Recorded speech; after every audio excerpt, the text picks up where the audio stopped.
오늘도 우리 예레미야서를 통해서 우리 하나님 음성 듣는 시간 가지도록 합니다. 오늘 말씀은 예레미야 21장 1절에서 10절 말씀입니다. 이 본문 말씀을 중심으로 항복하는 것이 신앙입니다 라는 제목으로 말씀 나누겠습니다. 오늘 말씀에 남유다 시드기야 왕이 예레미야 선지자에게 중보기도를 부탁합니다. 시드기야 왕은 남유다 마지막 왕입니다. 바벨론의 느부갓네살 왕의 침공을 받아 예루살렘이 포위되자 하나님께 구원해달라고 예레미야에게 와서 간청하고 있는 것입니다.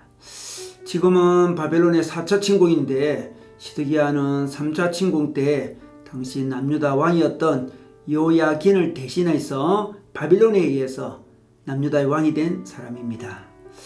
그런데 시드기야는 유다는 곧 회복될 것이라는 거짓 예언자들의 예언을 믿고 친애굽 노선을 취하게 됩니다. 당시 대신들도 친애굽 정책을 취하고 있었습니다. 그는 여러 나라와 반바벨론 동맹을 맺게 되죠. 그러다가 이 사실이 발각이 됩니다. 그는 바벨론으로 소환당하였고 바벨론 느부갓네살 왕에게 충성을 맹세한 후에야 비로소 예루살렘으로 귀환하게 되었습니다. 그런데 시드기야가 다시 예루살렘으로 귀환한 후에 얼마 되지 않아 애국과 동맹을 맺고 다시 바벨론을 배반합니다.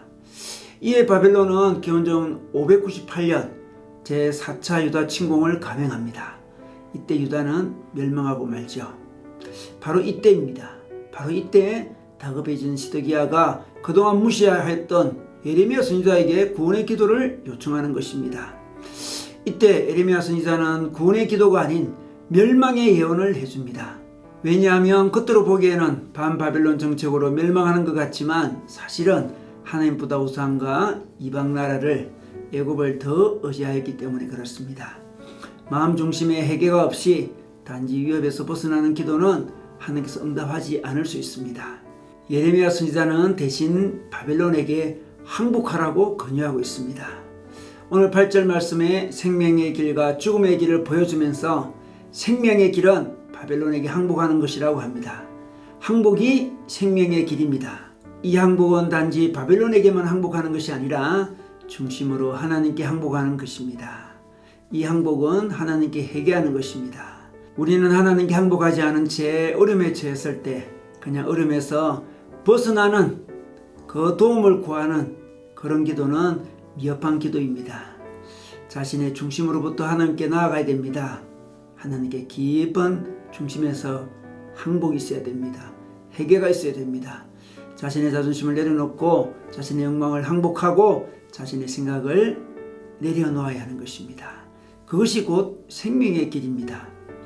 시드기야가 예레미야 선지자에게 구원을 위해 기도를 요청한 것은 이전에 아수르라는 나라가 예루살렘을 포위했을 때 이사야 선지자의 도움으로 중보기도로 예루살렘이 구원을 받았던 적이 있습니다. 그 기도를 떠올리면서 부탁한 것입니다. 그러나 그때와의 상황은 다릅니다.